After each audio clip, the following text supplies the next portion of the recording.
the future of the UK wine industry, because a lot has been written and said about how we've got to where we are, about the number of new entrants, about the number of vines in the ground. I think that story's been told. What I really want to understand is, as it becomes more commoditized, which will happen, how will either the Wine Garden of England, but also, interestingly, your individual businesses, how will you find your space within that sort of busy market? What will differentiate you, and how will that sort of mould the future of the UK wine sector? I mean, from my point of view, the crucial thing is to educate in the right way the consumer the difference between Charlotte method and bottle fermented traditional method. And just not everyone will know what Charlotte method is. So Charlotte method is if like Prosecco, and there's great Prosecco, don't get me wrong, they make fantastic wine. But basically they make a still wine and then they inject carbon dioxide into the bottle and you put a cork in it. Whereas bottle fermented wine, which is the way that champagne is made, is what's known as a secondary fermentation. So you make the wine, you blend it, you then put the wine into a bottle, you put in a tiny bit of yeast and sugar, and you get a secondary fermentation, which gives you your fizz in your bottle. And the wine then ages on what we call lees, the dead yeast cells, for 2 to 3 years. And that is what separates quality sparkling wine made by what used to be called the Maître Champenoise. Now it's called the traditional method. And that is how the vast majority of quality English sparkling wines are made. And that is very important. And the English industry needs to educate the consumer that you can buy really good Charlotte method wines for sort of £12-15. But if you want really good quality sparkling wines, you need to look at these brands that are making wines in the traditional method, which will cost you £25-30, but they are comparable with the best method traditional wines in the world. Yeah.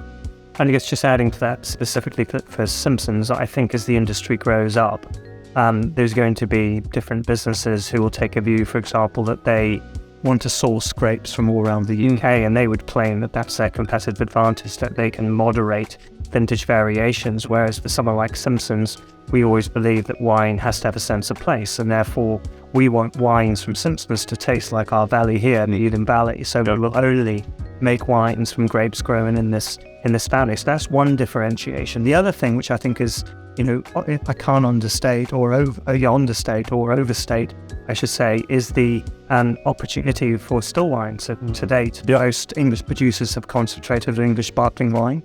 It is definitely the hero product. Yeah. But there's a massive opportunity for still Chardonnay, still Pinots, and when you shift into that business, then we are 1% of our marketplace. So when I hear people say, "Oh, aren't you worried about an oversupply situation?" If you go to France, 99% of the wines you drink in France are French.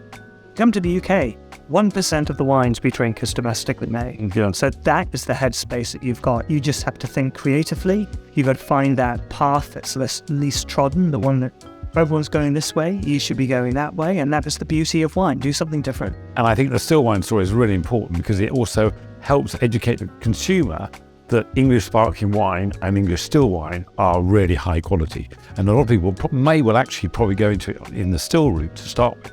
So still wines, although the focus has generally been more on sparkling, still wines play a massive role. And I'd say to anybody, I import a lot of top white Burgundy. If anybody has any queries about the quality of English sparkling wine, go and buy a bottle of Roman Road Chardonnay from Simpsons. Yep. And it will blow your mind in terms of the quality of the wine. I had it last night. It was very nice. I had a bit too much. And Patrick, your career has taken you to every single corner of the world in terms of wine production and wine sales.